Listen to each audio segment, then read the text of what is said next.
ओम नमः पार्वती पतये हर हर महादेव। जय श्री कृष्ण। दोस्तों, आप सभी का दिन शुभ और मंगलमय हो।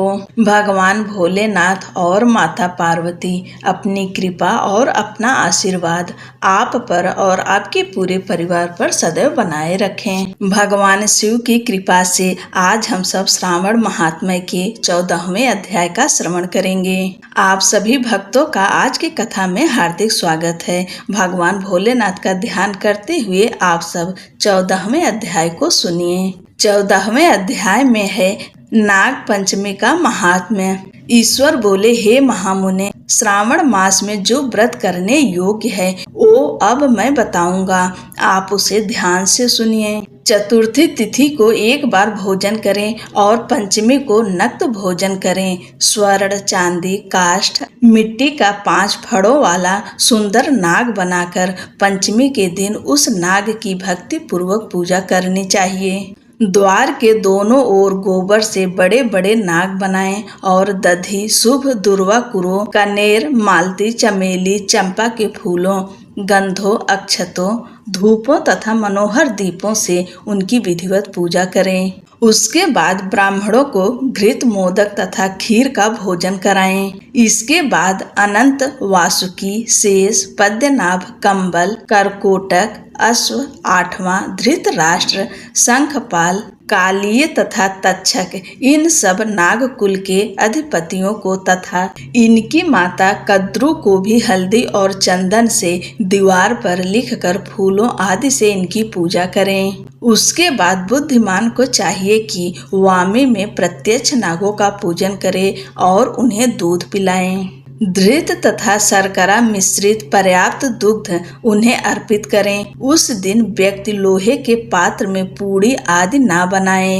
नैवेद्य के लिए गोधूम का पायस भक्ति पूर्वक अर्पण करें। भुने हुए चने, धान का लावा तथा जौ सर्पों को अर्पित करना चाहिए और स्वयं भी उन्हें ग्रहण करना चाहिए। बच्चों को भी यही खिलाना चाहिए, इससे उनके दांत मजबूत होते हैं। सांप की बांबी के पास श्रृंगार युक्त स्त्रियों को गायन तथा वादन करना चाहिए और इस दिन को उत्सव की तरह मनाना चाहिए। इस विधि से व्रत करने पर सर्प से कभी भी भय नहीं होता। हे विप्र, मैं लोगों के हित की कामना से आपसे कुछ और भी कहूँगा। हे महामुने, आप उसे सुनिए।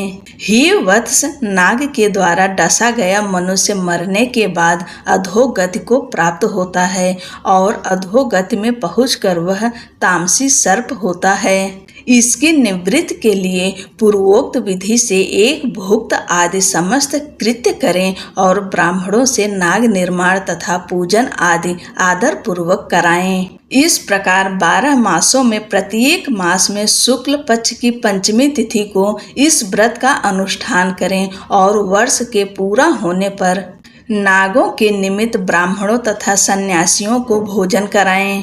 किसी पुराण ज्ञाता ब्राह्मण को रत्न जटित स्वर्णमय नाग और सभी उपस्करों से युक्त तथा बछड़े सहित गौ प्रदान करें।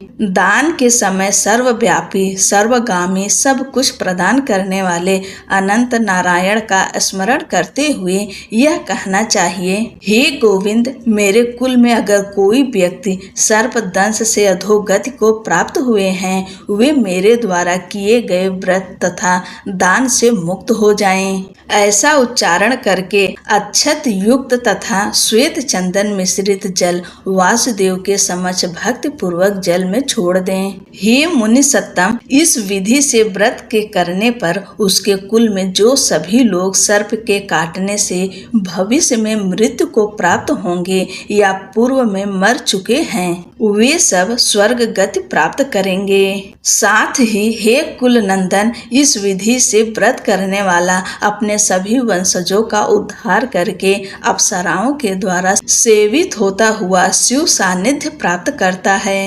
जो मनुष्य वित्त साठ से रहित होता है वही इस व्रत का संपूर्ण फल प्राप्त करता है। जो लोग शुक्ल पक्ष की सभी पंचमी तिथियों में नक्त व्रत करके भक्ति संपन्न होकर पुष्प आदि उपहारों से सौभाग्यशाली नागों का पूजन करते हैं, उनके घरों में मणियों की किरणों से विभूषित अंगों वाले सर्प उन्हें अभय देने वाले होते हैं और उनके ऊपर प्रसन्न रहते हैं। जो ब्राह्मण गृह दान का प्रतिग्रह करते हैं वे भी घोर यातना भोग कर अंत में सर्प योनि को प्राप्त होते हैं। हे मुनि सत्तम, जो कोई भी मनुष्य नाग हत्या के कारण इस लोक में मृत संतानों वाले अथवा पुत्रहीन होते हैं और जो कोई मनुष्य स्त्रियों के प्रति कार्पण्य के कारण सर्प योनि में जाते हैं, कुछ लोग धरोहर रखकर उसे स्वयं ग्रहण कर लेते हैं अथवा मिथ्या भाषण के कारण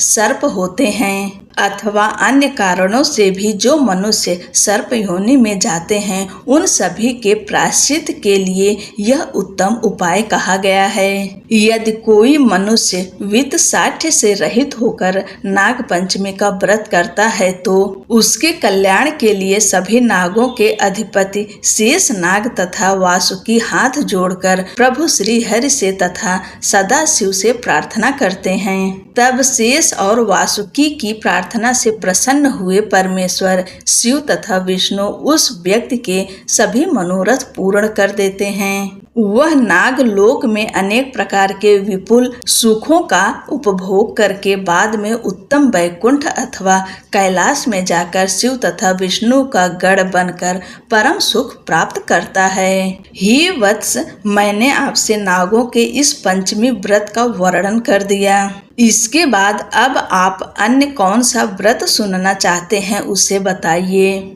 इस प्रकार श्री स्कंद पुराण के अंतर्गत ईश्वर सनत कुमार संवाद में श्रावण मास महात्म्य में नाग पंचमी व्रत कथन नामक 14वां अध्याय पूर्ण हुआ। बोलो शंकर भगवान की जय।